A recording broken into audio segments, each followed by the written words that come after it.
জানিয়ে দেব এই মুহূর্তে হাতে পাওয়া সর্বশেষ গুরুত্বপূর্ণ আপডেট বাংলা সংবাদ। শুরুতেই থাকছে ব্যারিস্টার সুমনের উপর ডিম নিক্ষেপ, 2 দিনের রিমান্ড মঞ্জুর।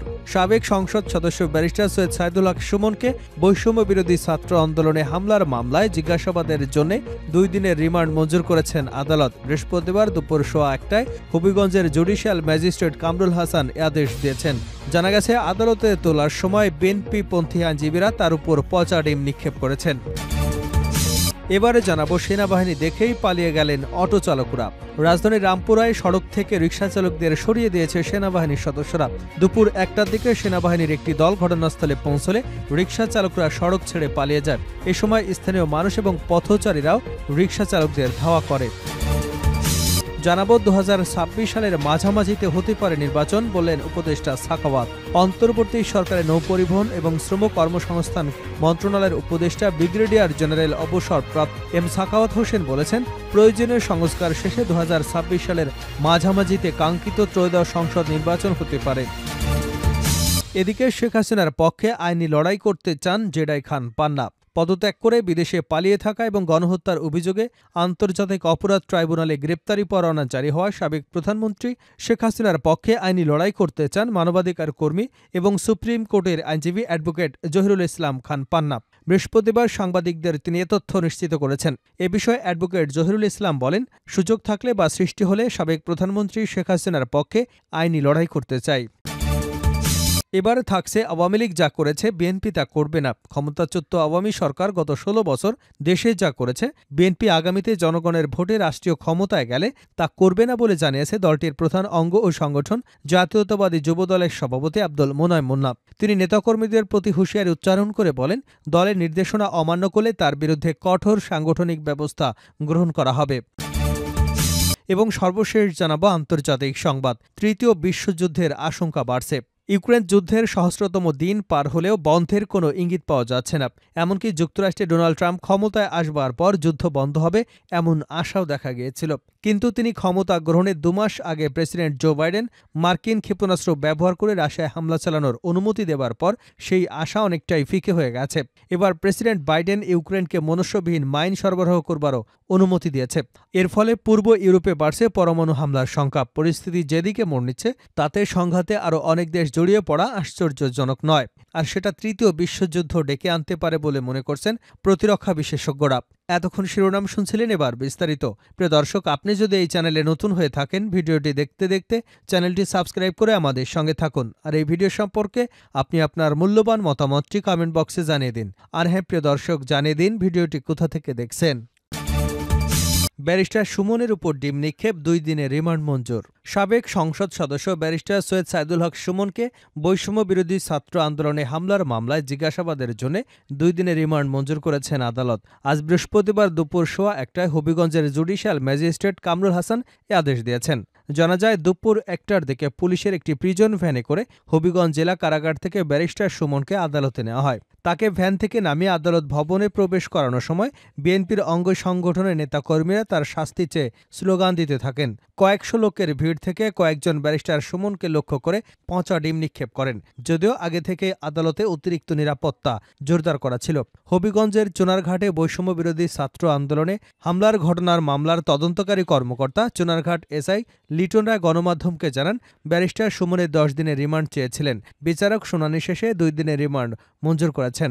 প্রসঙ্গত, গত 16 জুলাই শায়েস্তাগঞ্জ নতুন ব্রিজ গোলচত্বরে বৈষম্য বিরোধী ছাত্র আন্দোলনের হামলার অভিযোগে 11 সেপ্টেম্বর সৈয়দ সাইদুল হক সুমন সহ 97 জনের নাম উল্লেখ করে প্রায় 200 জনের বিরুদ্ধে চুনারঘাট থানায় মামলা হয়। এছাড়া হবিগঞ্জের মাধবপুরে সরকারি ডাকবাংলায় হামলা, অগ্নিসংযোগের অভিযোগে এবং রাজধানীর বনশ্রীতে আন্দোলনে হামলার মামলায়ও আসামি করা হয়েছে তাকে। উল্লেখ্য, গত 22 অক্টোবর রাজধানীর মিরপুর থেকে সুমনকে গ্রেপ্তার করা হয়। গতকাল বুধবার থেকে ঢাকার কারাগার থেকে হবিগঞ্জে নেওয়া হয়েছে তাকে। তখন তিনি তার প্রতিক্রিয়ায় বলেন, আমি কারাগারে রয়েছি, এতে আমার কোনো দুঃখ নেই। আমি চাই বাংলাদেশ ভালো থাকুক, হবিগঞ্জ ভালো থাকুক। সেনাবাহিনী দেখেই পালালেন অটো চালকরা।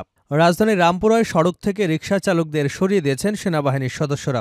দুপুর 1টার দিকে সেনাবাহিনীর একটি দল ঘটনাস্থলে পৌঁছলে রিকশা চালকরা সড়ক থেকে পালিয়ে যায়। এ সময় স্থানীয় মানুষ এবং পথচারীরাও রিকশাওয়ালাদের ধাওয়া দেয়। এদিকে সকাল থেকে রাজধানীর আগারগাঁও, কল্যাণপুর, গাবতলী, টেকনিক্যাল, মহাখালী, মোহাম্মদপুর, পল্লবী, ড্যামরা এলাকার সড়ক অবরোধ করে রেখেছিলেন ব্যাটারি চালিত অটোরিকশা চালকরা। ট্রাফিক মিরপুর বিভাগের অতিরিক্ত উপপুলিশ কমিশনার ইয়াসিনা ফেরদৌস ঢাকা পোস্টকে বলেন, মিরপুর ১০ নম্বরে আপাতত যান চলাচল স্বাভাবিক রয়েছে। তবে আন্দোলনরত ব্যাটারি চালিত রিকশার চালকরা মিরপুর ১০ নম্বরে অবস্থান করেছেন। আমাদের ট্রাফিকের লোকজন কাজ করছে। আপাতত মিরপুর ১০ নম্বর দিয়ে যান চলাচল কিছুটা স্বাভাবিক রয়েছে। এছাড়া মহাখালী এলাকার রেল লাইনের উপর রিকশা চালকরা অবস্থান নেওয়ায় ঢাকা টঙ্গী রুটে ট্রেন চলাচল বন্ধ রয়েছে। সেই সঙ্গে তীব্র যানজটের সৃষ্টি হয়েছে। এ সময় তাদের সড়ক থেকে সরে যেতে বলে তারা উল্টো পুলিশকে লক্ষ্য করে ইটপাটকেল ছোড়ে। এরপর সেনাবাহিনীর সদস্যরা ধাওয়া দিলে তারা ছত্রভঙ্গ হয়ে এদিক সেদিক পালিয়ে যায়। পরে আবার তাদের রেলগেটের পাশের সড়কে অবস্থান নিতে দেখা গেছে।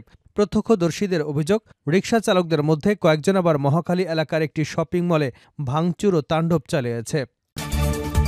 ২০২৬ সালের মাঝামাঝি নির্বাচন হতে পারে উপদেষ্টা সাখাওয়াত। অন্তর্বর্তী সরকারের নৌপরিবহন, শ্রম কর্মসংস্থান মন্ত্রণালয়ের উপদেষ্টা ব্রিগেডিয়ার জেনারেল অবসরপ্রাপ্ত এম সাখাওয়াত হোসেন বলেছেন, প্রয়োজনীয় সংস্কার শেষে ২০২৬ সালের মাঝামাঝিতে কাঙ্ক্ষিত ত্রয়োদশ জাতীয় নির্বাচন হতে পারে। মঙ্গলবার ব্রিটিশ পার্লামেন্টে হাউস অব লর্ডসে মানবাধিকার সংগঠন ভয়েস ফর বাংলাদেশ আয়োজিত সম্মেলন শেষে সাংবাদিকদের প্রশ্নের জবাবে একথা বলেন তিনি। ডিসকাশন অব ডেমোক্রেসি, কলান্স অ্যান্ড রিবিল্ডিং অব বাংলাদেশ শীর্ষক এই সম্মেলনে হাউস অব লর্ডসের সিনিয়র সদস্য আলেকজান্ডার চার্লস কালাইল কিউসি সভাপতিত্ব করেন। ভয়েস ফর বাংলাদেশের প্রতিষ্ঠাতা ব্রডকাস্টার আতাউল্লাহ ফারুক অনুষ্ঠানের সঞ্চালনা করেন। সম্মেলনে ৫ই অগাস্টের আগে এবং পরের বাংলাদেশের রাজনৈতিক পরিস্থিতি, মানবাধিকার, ভবিষ্যৎ নিয়ে আলোচনা করেন আলোচকেরা। এ সময় গত ১৫ বছরে ফ্যাসিস্ট বিরোধী অবস্থানের পাশে থাকায় যুক্তরাজ্যের রাজনৈতিক ব্যক্তিত্ব এবং মানবাধিকার নিয়ে কাজ করা সবাইকে ধন্যবাদ জানান ভয়েস ফর বাংলাদেশ প্রতিষ্ঠাতা আতাউল্লাহ ফারুক। সম্মেলনে বাংলাদেশের পোশাক রপ্তানির কার্যক্রম স্বাভাবিক রাখতে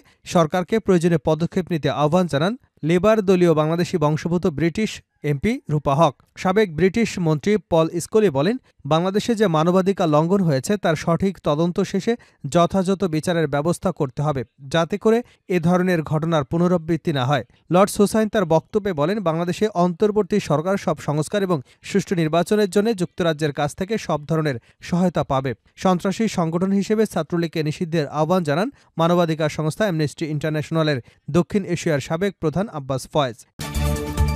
শেখ হাসিনার পক্ষে আইনি লড়াই করতে চান জেডাই খান পান্না। পদত্যাগ করে বিদেশে পালিয়ে থাকা এবং গণহত্যার অভিযোগে অভিযুক্ত আন্তর্জাতিক অপরাধ ট্রাইব্যুনালে গ্রেপ্তারি পরোয়ানা জারি হওয়া সাবেক প্রধানমন্ত্রী শেখ হাসিনার পক্ষে আইনি লড়াই করতে চান মানবাধিকার কর্মী এবং সুপ্রিম কোর্টের আইনজীবী অ্যাডভোকেট জহিরুল ইসলাম জেডাই খান পান্না। বৃহস্পতিবার সাংবাদিকদের তিনি এ তথ্য নিশ্চিত করেছেন। এ বিষয়ে অ্যাডভোকেট জহিরুল ইসলাম খান পান্না জাগো নিউজকে বলেন, সুযোগ থাকলে বা সৃষ্টি হলে সাবেক প্রধানমন্ত্রী শেখ হাসিনার পক্ষে আইনি লড়াই করতে চায়। এর আগে গণহত্যাসহ মানবতা বিরোধী অপরাধে জড়িত থাকার অভিযোগে সাবেক প্রধানমন্ত্রী শেখ হাসিনার বিরুদ্ধে আগামী ১ মাসের মধ্যে তদন্ত প্রতিবেদন দাখিল করতে নির্দেশ দিয়েছেন আন্তর্জাতিক অপরাধ ট্রাইব্যুনাল। একই ধরনের অভিযোগে ওবায়দুল কাদের সহ বিগত আওয়ামী সরকারের মন্ত্রী, সংসদ সদস্যসহ প্রভাবশালী ৪৫ জনের ক্ষেত্রে পৃথক তদন্ত প্রতিবেদন জমা দিতে ট্রাইব্যুনালের তদন্ত সংস্থাকে ১ মাস সময় দেওয়া হয়েছে। আন্তর্জাতিক অপরাধ ট্রাইব্যুনালের চেয়ারম্যান বিচারপতি মোহাম্মদ গোলাম মর্তুজা মজুমদারের নেতৃত্বে ৩ সদস্যের ট্রাইব্যুনাল গত সোমবার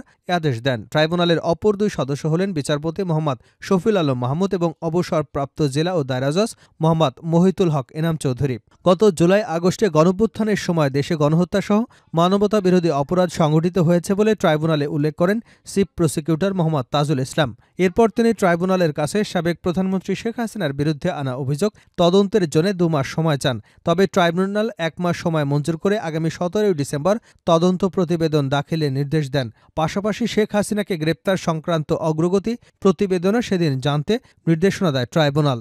গত ১ জুলাই থেকে ৫ আগস্ট পর্যন্ত ছাত্র জনতার আন্দোলনের সময় সারা দেশে গণহত্যা ও মানবতা বিরোধী অপরাধ সংগঠনের অসংখ্য অভিযোগে ট্রাইব্যুনালের চিফ প্রসিকিউটরের কার্যালয় তদন্ত সংস্থার কাছে জমা পড়েছে। এর মধ্যে একটি মামলায় শেখ হাসিনার বিরুদ্ধে এবং আরেক মামলায় আওয়ামী লীগের সাধারণ সম্পাদক ওবায়দুল কাদের সহ ৪৫ জন আসামির বিরুদ্ধে গ্রেপ্তারি পরোয়ানা জারি করে ট্রাইব্যুনাল। আসামিদের মধ্যে ৯ জন সাবেক মন্ত্রীসহ ১৩ জনকে ট্রাইব্যুনালে হাজির হয়। তাদের বিষয়ে একই আদেশ দেয় আন্তর্জাতিক অপরাধ ট্রাইব্যুনাল। শেষ করছে আন্তর্জাতিক সংবাদ দিয়ে। তৃতীয় বিশ্বযুদ্ধের আশঙ্কা বাড়ছে। ইউক্রেন যুদ্ধের সহস্রতম দিন পার হলেও বন্ধের কোনো ইঙ্গিত পাওয়া যাচ্ছে না। এমনকি যুক্তরাষ্ট্রে ডোনাল্ড ট্রাম্প ক্ষমতায় আসার পর যুদ্ধ বন্ধ হবে এমন আশা দেখা গিয়েছিল। কিন্তু তিনি ক্ষমতা গ্রহণের 2 মাস আগে প্রেসিডেন্ট জো বাইডেন মার্কিন ক্ষেপণাস্ত্র ব্যবহার করে রাশিয়ায় হামলা চালানোর অনুমতি দেবার পর সেই আশা ফিকে হয়ে যায়।